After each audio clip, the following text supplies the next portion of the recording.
Alhamdulillahi Rabbil Alamin. Wassalatu wassalamu ala ashrafil anbiya'i wal mursalin wa ala alihi wa ashabihi ajma'in. Allahumma rabbi shrah li sadri wa yassir li amri wahlul 'uqdatam min lisani yafqahu qawli wa la hawla wa la quwwata illa billahil 'aliyyil 'azim. Allahumma la sahla illa ma ja'altahu sahla wa anta taj'alul huzna in syi'ta sahla. Rabbi yassir wa la tu'assir wa atmim bil khair, amma ba'd. Maksud beriman dengan Rasul. Salah satu daripada rukun iman, kita diwajibkan, diperintahkan supaya beriman kepada Rasul. Jadi bila diwajibkan kita beriman kepada Rasul, bukan sahaja kepada Nabi Muhammad SAW, bahkan Nabi Rasul-Rasul yang terdahulu. Jadi di sini perbahasan dan perbincangannya, apakah maksud, apakah pengertian beriman dengan Rasul. Okey, terus. Maksud beriman dengan Rasul ialah beriman dengan Nabi-Nabi dan Rasul yang disebutkan oleh Allah dalam kitabnya. Bilangan mereka tidak diketahui dalam arti kata yang sebenar kecuali oleh Allah Subhanahu Wa Taala sahaja. Perlu beriman dengan para Nabi secara umum kerana tidak dapat nas yang sahih tentang bilangan mereka yang sebenar. Jadi yang wajib kita tahunya yang 25 orang Nabi lagi Rasul yang Allah Ta'ala sebut dalam Al-Quran. Adapun bilangan yang lain yang jumlah mereka lebih ramai daripada yang disebut itu, yang tu tak wajib kita bersiasat kita nak cari, kerana dalam Al-Quran tak disebut. Cuma adalah andaian-andaian yang tertentu, bilangan Rasul banyak ni, bilangan para Nabi banyak ni, tetapi tidak ada satu maklumat yang sahih lagi soreh tentang jumlah bilangan yang tepat. Jadi bagi kita macam mana? Kita beriman je selain daripada 25 rasul itu, ada lagi rasul-rasul yang lain yang diutuskan oleh Allah, yang Allah Ta'ala sebut sebahagiannya kami telah kisahkan, kami telah dedahkan, kami telah sebutkan nama-nama mereka di dalam Al-Quran. Sebahagian yang lain kami tidak kisahkan, kami tidak sebutkan, kami tidak namakan nama-nama mereka di dalam Al-Quran. Jadi bagi kita terima sahaja. Okey, terus. Firman Allah Subhanahu Wa Taala, "Wa ma arsalna min rasulin illa liyuta'a bi idznillah, walau annahum idzalamu anfusahum ja'uka fastaghfirullah wastaghfara lahumur rasul lawajadullaha tawwabar rahima." Wa ma arsalna min rasulin, dan kami tidak mengutuskan daripada mana-mana rasul. Sebab itu didatangkan dengan kalimah apa? Nakirah. Rasulin maknanya isim nakirah. Tidak ada tanda di situ alif dengan lam. Menunjukkan di sini bukan sahaja kepada Nabi Muhammad SAW, bahkan kepada rasul-rasul yang terdahulu juga. Bukan hanya tertentu khusus kepada Nabi Muhammad SAW yang dilantik oleh Allah Nabi lagi Rasul, bahkan kepada rasul-rasul yang terdahulu, illa liyuta'a biiznillah, melainkan supaya ditaati. Semua rasul-rasul macam tu. Nabi Muhammad SAW dan rasul-rasul yang sebelumnya diutuskan untuk ditaati, dipatuhi, diikuti. Bukan saja-saja diutuskan. Sebab itu kata-kata Rasul, perintah Rasul, dia kena apa? Sami'na wa ata'na. Kami dengar, kami patuh. Tak boleh khilaf. Kita tak boleh bangkang, tak boleh petikai, tak boleh tak setuju, tak boleh tak puas hati dengan sesuatu keputusan yang disampaikan oleh Rasul ataupun sesuatu hukuman yang telah diputuskan oleh Rasul. Yang kedua, di sini dia kata biiznillah. Bila sebut ketaatan, sesuatu ketaatan itu menjadi wajib. Bila kita dah sebut wajib, mestilah sesuatu kewajipan atau kemestian itu biiznillah, dengan izin Allah, dengan kebenaran yang datang daripada Allah, dengan keputusan yang datang daripada Allah. Sebut wajib ni mesti dia ada hukum. Wajib, siapa yang mewajibkan? Contohnya kita kata sembahyang 5 waktu wajib, puasa, zakat, haji wajib. Bila sebut wajib, sudah tentu hukum menjadi wajib. siapakah yang mewajibkan hukum tersebut dilaksanakan? Hatta ketaatan kepada Rasul SAW pun mesti dengan kebenaran, keizinan daripada Allah. Saja-saja nak taat tak. Bukan saja-saja orang taat kepada Allah Ta'ala. Dan bukan saja-saja orang nak taat kepada Rasul. Sebab ati'ullaha wa ati'ur Rasul. Taatlah kepada Allah dan juga taat kepada Rasul. Mesti dengan kebenaran dan keizinan daripada Allah. Begitu juga kepada manusia-manusia yang lain. Kalau kita nak kata wajib, mesti dia ada dalil tentang kewajipan tersebut. Walau annahum izzalamu anfusahum. Sekiranya mereka menzalimi akan diri mereka sendiri. Apa maksud menzalimi diri sendiri? Banyak kali kita sebut dalam Al-Quran Allah Ta'ala kata menzalimi diri sendiri. Maknanya menzalimi diri sendiri, kalau kita terjemah dalam bahasa Melayu, buat naya kepada diri sendiri. Mana orang ada buat naya kepada diri sendiri, buat zalim kepada diri sendiri? Biasa-biasanya kita dengar satu pihak dibuat naya zalim kepada pihak lain. Seorang individu dia akan buat naya kepada orang lain. Hak buat naya diri sendiri tak ada. Tetapi maksud buat naya kepada diri sendiri ni sesuatu usaha, tindakan, perbuatan yang menyebabkan dia kena seksa. Sama ada seksa dalam kubur ataupun hukuman di atas dunia. Seperti apa? Sebat, potong tangan, pancung. Itu di antara sebahagian daripada bentuk-bentuk hukuman di atas dunia. Penjara. Dengan sebab tindakan dia, usaha dia, perbuatan dia, dia dikenakan tindakan, hukuman di dunia, dalam kubur ataupun di akhirat. Dicampurkan oleh Allah Subhanahu Wa Taala ke dalam neraka. Itulah yang dimaksudkan buat zalim, buat naya kepada diri sendiri. Jadi orang yang bukan Islam di zaman Nabi SAW, bila buat naya kepada diri sendiri, kadang-kadang mereka rasa bersalah. Ja'uka, mereka rasa bersalah, mereka datang kepada engkau. Engkau sini siapa dia? Nabi Muhammad SAW. Bila datang kepada engkau, fastaghfarullah, mereka telah minta ampun kepada Allah, bertaubat daripada kesalahan, dosa dan kezaliman terhadap diri sendiri. Dan wastaghfara lahumur rasul, Rasul SAW pun turut minta ampun kepada Allah supaya mereka diampun dosa oleh Allah Subhanahu Wa Taala.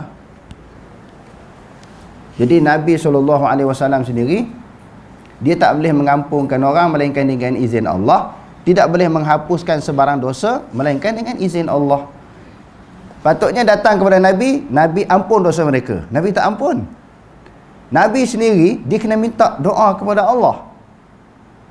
Minta Allah Subhanahu Wa Taala mengampun orang-orang ini, orang-orang yang bertemu dengan dia. Minta maaf, minta ampun daripada kesalahan. Maknanya kuasa memberi keampunan mutlak adalah Allah. Nabi sendiri tak boleh ampun.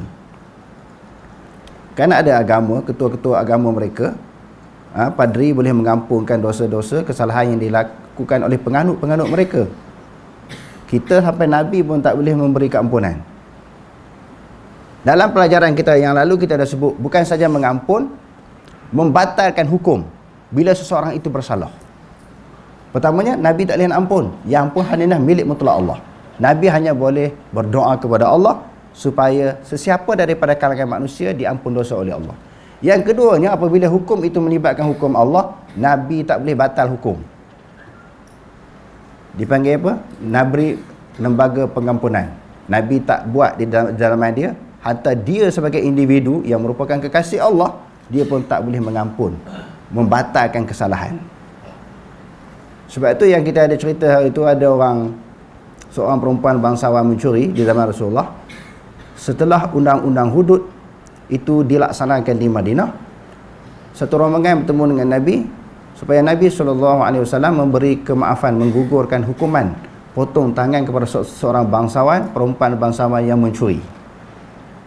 Orang mengadu kepada Nabi, ada seorang individu ni, dia orang kaya, geng-geng dia, kumpulan dia, orang kampung dia minta supaya Nabi ni bagi syafaat, bagi pertolongan supaya hukuman dia digugurkan. Nabi SAW bila mendengar rayuan tersebut supaya dia ini dibebaskan tanpa dihukum, dalam keadaan Nabi muka merah, marah, bertukar wajah Nabi. Nabi kata laqad kana ahlaka man kana qablakum idza saraqa fihim ad-dha'ifu aqamu alaihi al-had wa idza saraqa fihim asy-syarif tarakuhu wallahi law anna Fatimah binta Muhammadin saraqat laqata'tu yadaha. Sesungguhnya telah rosak binasalah umat yang terdahulu. Sebahagian daripada umat yang terdahulu adalah Bani Israel, kaum Nabi Musa, Nabi Isa alaihi wassalam. Bila orang yang susah, orang yang miskin, orang kebiasaan, daripada kalangan mereka mencuri, mereka hukum, mereka potong tangan. Bila orang kaya, orang besar, pemimpin dan sebagainya, mereka bebaskan hukuman, mereka lepas. Sebab itu hancur binasa, tidak ada peraturan undang-undang, tidak dapat ditatbikkan, dilaksanakan. Undang-undang untuk orang miskin, untuk orang susah saja.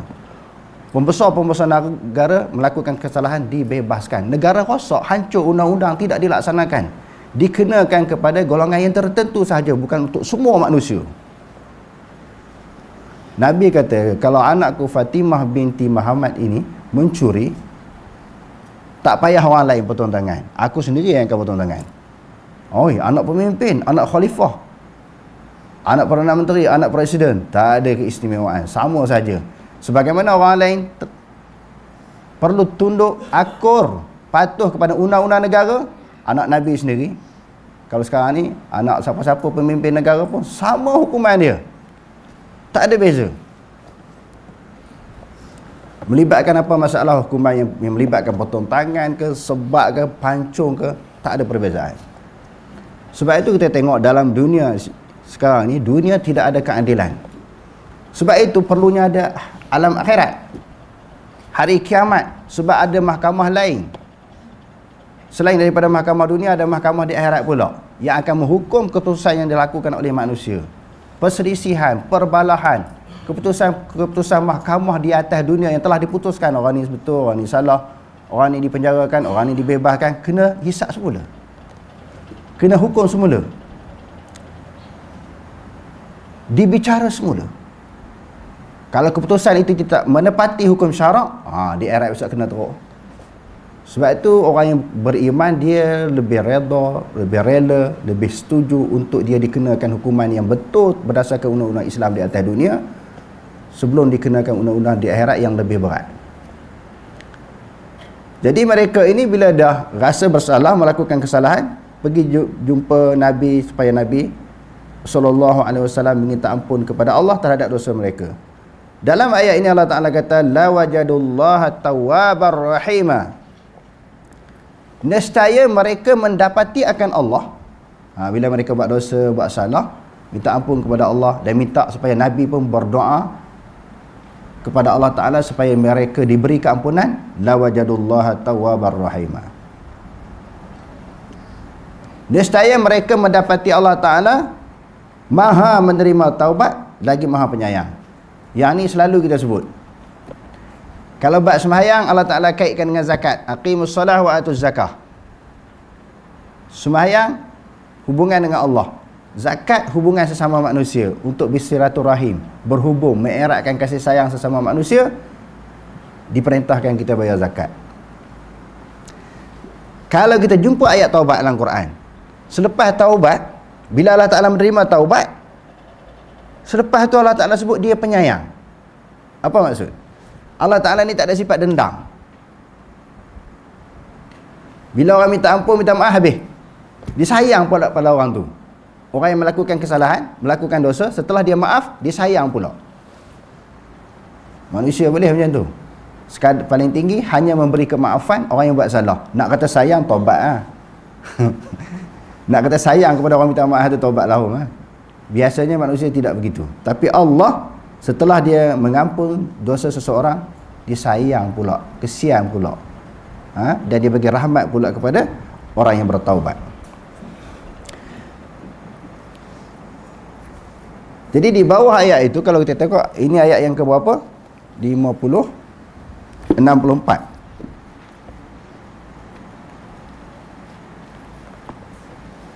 Bila dah pergi serah diri kepada Rasul supaya minta Rasul minta ampun terhadap dosa mereka, bila Nabi SAW membuat sesuatu keputusan, menjatuhkan sesuatu hukuman kepada mereka yang pergi jumpa Nabi ini tadi.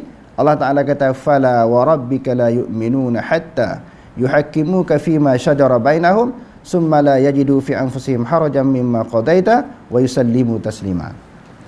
Maka demi Tuhan engkau, mereka tidak dianggap sekali-kali beriman sehingga mereka menerima keputusan yang telah diputuskan oleh engkau fima syajara bainahum, sesuatu yang mereka perselisihkan. Syajara di sini asalnya maknanya pokok kayu. Syajarun, pokok dia panggil apa? Syajarun kan? Dalam sebatang pokok, dia ada apa? Atas pada pokok, dahan dia ada ranting. Ranting itu saling berselang di antara satu sama lain. Tengok seninya bahasa Quran.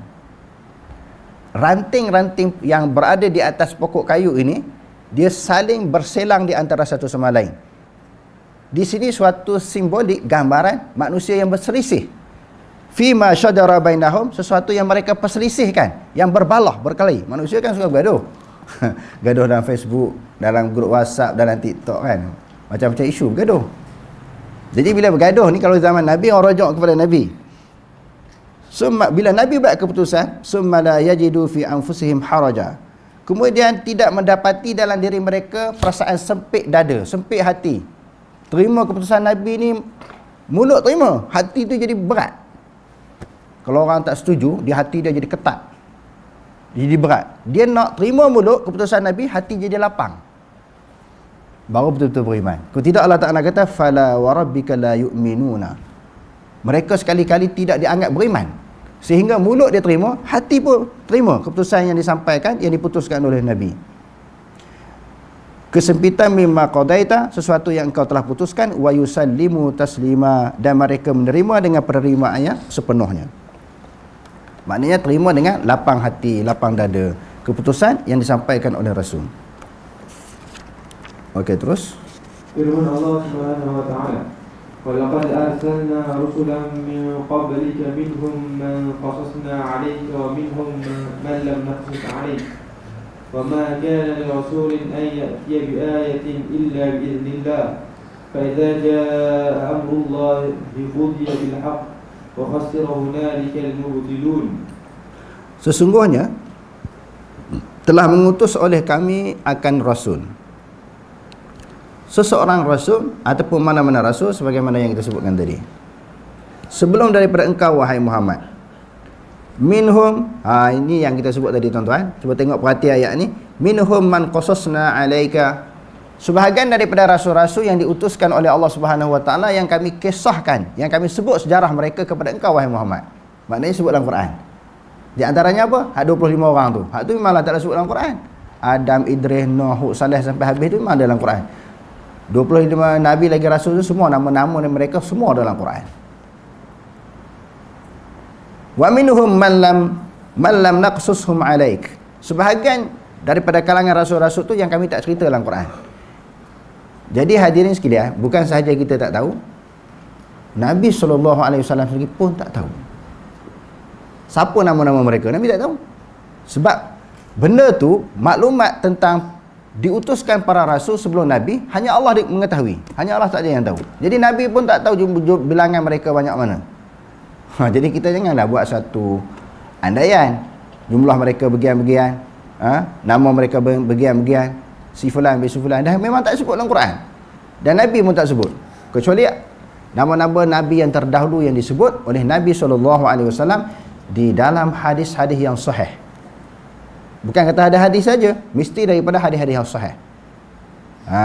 Lebih-lebih lagi sesuatu isu, sesuatu maklumat yang berkaitan dengan akidah, dia melibatkan hadis yang sahih. Wa ma kana li rasulin an ya'tiya bi ayatin illa bi idznillah. Tidak ada mana-mana rasul yang mendatangkan sesuatu ayat, membawa sesuatu ayat. Ayat ni apa? Ayat ni tanda-tanda kebesaran Allah. Sebahagian daripada tanda-tanda kebesaran Allah ni apa dia? Mukjizat. Yang Allah Ta'ala kata dalam Quran, tilka rusulu faddalna ba'dahum 'ala ba'd. Minhum man kallama Allah wa rafa'a ba'dahum darajat. Yang demikian itu rasul-rasul yang kami lebihkan sebahagian mereka dengan sebahagian yang lain. Maknanya sebahagian rasul dia ada kelebihan yang tertentu, mukjizat yang tertentu. Mukjizat suatu tanda kebesaran Allah. Contohnya Nabi Musa yang Allah Ta'ala bagi dengan tongkat dia. Nabi Isa apa dia boleh menyembuhkan penyakit-penyakit yang ganjil. Nabi Saleh, unta keluar daripada celah-celah batu. Semua nabi-nabi dia ada mukjizat, termasuk Nabi Muhammad SAW. Mukjizat tersebut bukan saja-saja dia datang, boleh muncul dengan sendiri, melainkan mukjizat itu dikurniakan oleh Allah atas kebenaran, atas keizinan daripada Allah. Contoh yang lain, Nabi Musa bila dia lontarkan tongkat dia tu, menjelma apa dia? Ular yang besar, dia makan ular-ular yang kecil daripada ahli sihir Firaun. Semua dengan kebenaran, dengan keizinan daripada Allah Subhanahu wa taala. Sebab sebagaimana pelajaran yang sebelum ini telah kita pelajari, segala pergerakan, tindakan, perbuatan, perjalanan rasul ini sentiasa dipantau oleh Allah Subhanahu wa taala. Dia tak boleh buat kerja sewenang-wenang, sesuka hati. Di atas perintah dan pemantauan Allah. Fa idza jaa amrullah, apabila datangnya keputusan. Keputusan yang dimaksudkan di sini azab Allah. Maknanya manusia, umat-umat rasul yang lawan, derhaka, menentang risalah dakwah yang disampaikan oleh rasul mereka, Allah Ta'ala datangkan azab. Qudiya bil haq, diputuskan dengan benar. Sesuatu hukuman daripada Allah Ta'ala benar. Wa khasira hunalika, di sana rugilah orang-orang yang batil. Bila datangnya azab, hukuman daripada Allah Ta'ala ni, orang yang batil, buat salah, kafir dan sebagainya, Allah terajak sebut kafir ya. Dia tak boleh sebut, dia kena sebut orang yang bukan Islam. Maknanya orang yang bukan Islam yang lawan Allah Ta'ala ni, dia akan jadi rugi.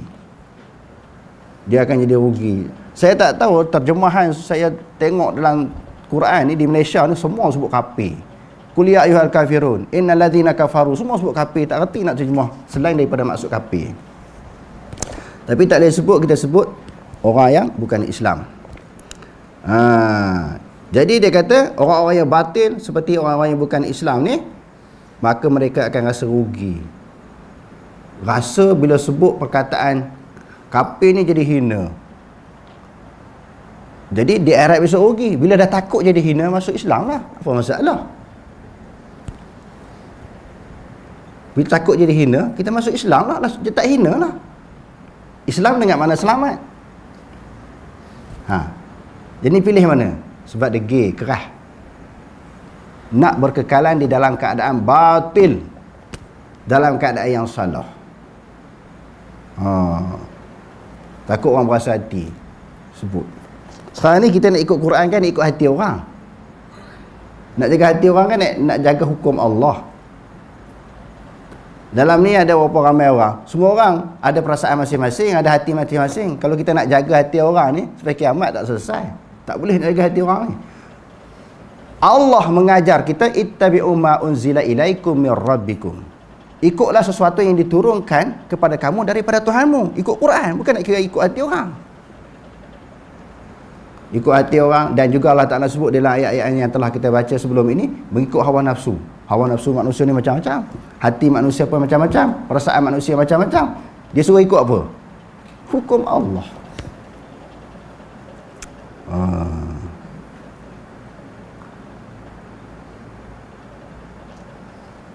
Jadi tang perkataan-perkataan kafir dalam Quran tu kena tukar kepada maksud yang lain, makna yang lain.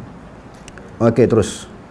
Hakikat sebenar beriman dengan Rasul ialah etikad yang tegas. Allah Subhanahu wa ta'ala telah memutuskan seorang Rasul kepada setiap umat yang menyeru manusia ke arah beribadah kepada Allah Subhanahu wa ta'ala yang tidak ada sekutu baginya, dan menolak apa yang disembah selain daripadanya. Okey. Hakikat beriman kepada Rasul mesti mempunyai akidah, pendirian yang i'tiqad yang tegas. Rasul ni bila berhadapan orang kafir dia tegas. Allah Ta'ala kata, qul ya ayyuhal kafirun, wahai Muhammad, pergi kata kat orang kafir tu. Kamu pergi kata hak orang kafir. Nabi pun jumpa orang kafir, qul ya ayyuhal kafirun, wahai orang kafir, la a'budu ma ta'budun, aku tak sembah apa yang kamu sembah wahai kafir. Hina ke perkataan kafir ni? Tak, itu istilah. Istilah mana boleh ubah? Boleh ubah ke istilah ni? bangunan, sama ada disebut bangunan itu sekolah ke, pejabat ke, rumah ke, itu istilah. Pokok kayu, di istilah. Perkataan Islam, kafir, beriman, itu istilah, tidak boleh diubah. Kalau diubah, dia akan memberi maksud-maksud yang lain. Habis nak kena tukar Quran ni, murtad nak kata apa pula? Ridah disebut dalam Quran. Islam nak kata apa? Islam maknanya serah diri. Beriman maknanya percaya, kena tukar habis. Orang munafik ni macam mana? Munafik ni dia berteruk dah kafir. Sebab innal munafiqina fi darki asfali minan nar. Sesungguhnya orang munafik itu berada dalam neraka Allah yang paling bawah. Sesungguhnya orang yang berpura-pura, munafik ni berpura-pura, terjemah berpura-pura. Semua nak kena ada terjemah lain, kena ada suatu ahli jawatan kuasa, panel terjemah lain Quran sekarang ni. Tak boleh nak ikut terjemah asal. Jadi perkataan-perkataan itu tidak sesuai lagi kalau mengikut sebahagian orang lah. Tapi berdasarkan kepada penafsiran ulama tafsir dan apa yang ditafsirkan oleh Nabi SAW sendiri, dia kafir, tetap kafir. Tapi tidaklah bermaksud untuk menzalimi mana-mana pihak, mana-mana agama. Sebab dan tidaklah bermaksud bila sebut kafir Islam ni orang kafir mesti masuk Islam. Tak. Sebab la ikraha fid din, tidak ada paksaan kepada agama. Dan dilarang bermusuh dengan orang kafir. Walaupun sebut juga perkataan kafir bukan untuk dimusuhi, bukan untuk mereka diberi tekanan. Allah Ta'ala sebut orang kafir yang tidak memusuhi Islam.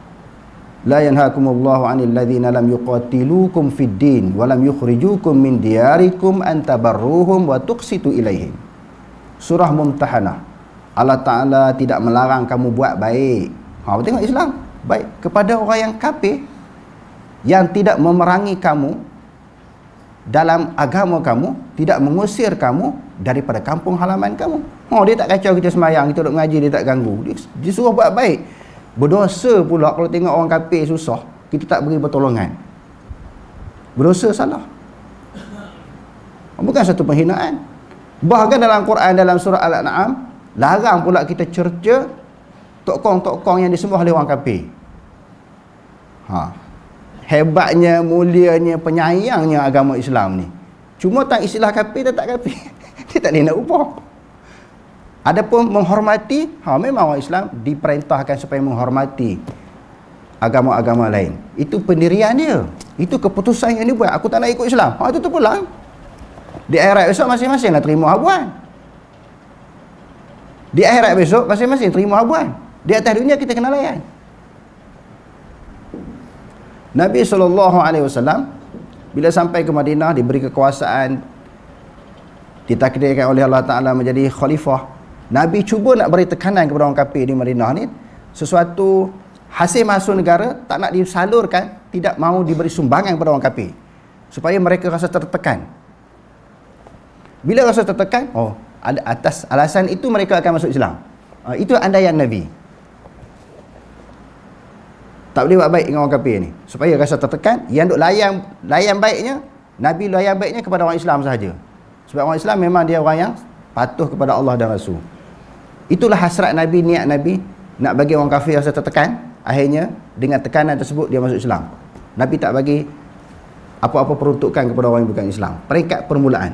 Lalu Allah Ta'ala tegur Nabi, laisa 'alaika hudahum walakinnallaha yahdi man yasha. Wahai Muhammad, bukan kamu yang bagi petunjuk. Demo ni nak masuk Islam tak masuk Islam bukan kamu punya kerja. Hidayah bukan milik kamu. Kamu bagi juga peruntukan, kebaikan, bantuan, keperluan kamu bagi. Sebab mereka berada dalam sebuah negara yang kamu pimpin. Adil tak Islam? Tapi perkataan tu ubah. Perkataan yang kita sebut tadi dia ubah. Tak ubah. Jadi itu istilah yang disebut oleh Allah Ta'ala dalam Quran. Sikit-sikit tak boleh nak sebut. Zionis tak boleh sebut, Yahudi tak boleh sebut. Walan tarda ankal yahudu wa nansara hatta tattabi'a millatahum. Itu perkataan Yahudi. Hak tu nak kena tukar juga ke? Jadi berat. Nak jaga hati orang, perkataan-perkataan, istilah-istilah yang disebut dalam Quran semua nak kena tukar. Okey, terus. Kesemua mereka adalah benar, membenarkan antara satu sama lain, suka melakukan kebaikan, mulia lagi bertakwa dan mendapat petunjuk daripada Allah Subhanahu Wa Taala. Mereka diperkukuhkan oleh Allah dengan hujah-hujah yang zahir dan ayat-ayat yang jelas. Mereka menyampaikan kesemua perkara yang disampaikan kepada mereka. Mereka tidak pernah menyembunyikan meskipun satu huruf dan tidak mengubahnya. Mereka juga tidak menambah maupun mengurangkan meskipun satu huruf. Tugas para rasul ialah menyampaikan risalah kepada manusia. Kesemua mereka berada di atas landasan yang benar dan petunjuk daripada Allah Subhanahu Wa Taala. Allah Subhanahu Wa Taala mengambil Nabi Ibrahim menjadi kekasihnya, sebagaimana dia mengambil Nabi Muhammad SAW sebagai kekasihnya. Dia berbicara dengan Nabi Musa AS, mengangkat Idris ke tempat yang tinggi. Nabi Isa adalah hamba dan utusan Allah dan kalimahnya yang ditiupkan kepada Siti Maryam. Allah Subhanahu Wa Taala juga melebihkan sebahagian daripada mereka mengatasi sebahagian yang lain dan mengangkat darjat sebahagian daripada beberapa darjat. Dakwah yang dibawa oleh para rasul daripada awal sehingga akhir bersepakat dari segi asas agama. Jadi di sudut asas agama, dasar prinsip agama tu sama kan? Dari zaman bermula daripada zaman Nabi Adam sampai Nabi yang terakhir. Di sudut akidah sama, memperkenalkan Allah yang esa sama. Sebab walaqad ba'atsna fi kulli ummatin rasulan an ya'budullaha wajtanibut taghut. Semua rasul peranan dia memperkenalkan Allah sebagai Tuhan dan menjauhkan diri daripada taghut. Ada pun perbezaannya di sudut apa? Syariat. Syariat ni apa dia? Hukum fiqh. Daripada satu zaman kepada zaman yang lain berlaku perubahan mengikut kesesuaian dan keperluan.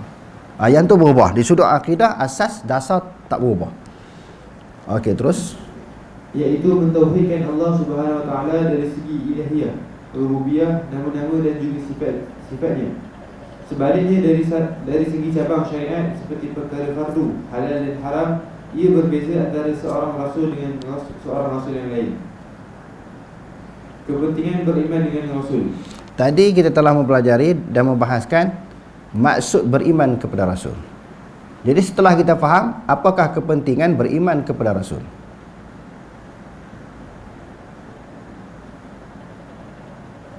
Okay, terus. Beriman kepada Rasul merupakan salah satu asas penting dalam Islam. Firman Allah Subhanahu Wa Taala, "Qul amanna billahi wa ma unzila 'alaina wa ma unzila 'ala Ibrahim wa Isma'il wa Ishaq wa Ya'qub wal asbaq wa ma utiya Musa wa Isa wan nabiyyun min rabbihim la nufarriqu baina ahadin minhum wa nahnu lahu muslimun." Maksudnya, katakanlah wahai Muhammad, kami beriman kepada Allah dan kepada apa yang telah diturunkan kepada kami dan kepada apa yang telah diturunkan kepada Nabi-Nabi Ibrahim dan Ismail dan Ishaq dan Ya'qub dan keturunannya dan kepada apa yang telah diberikan kepada Nabi-Nabi Musa dan Isa dan sekalian Nabi-Nabi dari Tuhan mereka.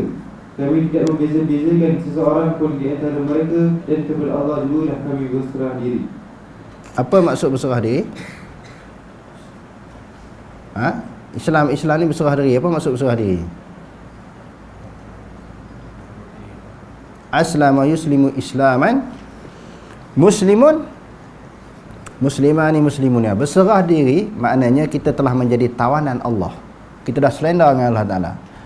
Bila dah jadi tawanan Allah Ta'ala, kena akur segala keputusan, segala undang-undang, peraturan, perintah, larangan, semua kita kena ikut dan kena patuhi. Okey, terus. Sesiapa yang tidak beriman kepada Rasul, dia akan sesat dan mengalami kerugian. Firman Allah Subhanahu Wa Taala, "Ya ayyuhalladzina amanu aminu billahi wa rasulihi wal kitabil ladzi nazzala ala rasulihi wal kitabil ladzi anzala min qabl wa man yakfur billahi wa malaikatihi wa kutubihi wa rusulihi wal yawmil akhir faqad dhalla dhalalan ba'ida." Maksudnya, wahai orang yang beriman, tetapkanlah iman kamu kepada Allah dan Rasulnya dan kepada kitab Al-Quran yang telah diturunkan kepada Rasulnya, yakni Muhammad SAW, dan juga kepada kitab-kitab suci yang telah diturunkan dahulu daripada itu. Dan sesiapa yang kufur ingkar kepada Allah dan malaikat-malaikatnya dan kitab-kitabnya dan Rasul-Rasulnya dan juga hari akhirat, maka sesungguhnya ia telah sesat dengan kesesatan yang amat jauh. Wallahu a'lam. Aqulu qawli hadha wa astaghfirullah, na'udzu billahi wa lakum. Wassalamu alaikum warahmatullahi taala wabarakatuh.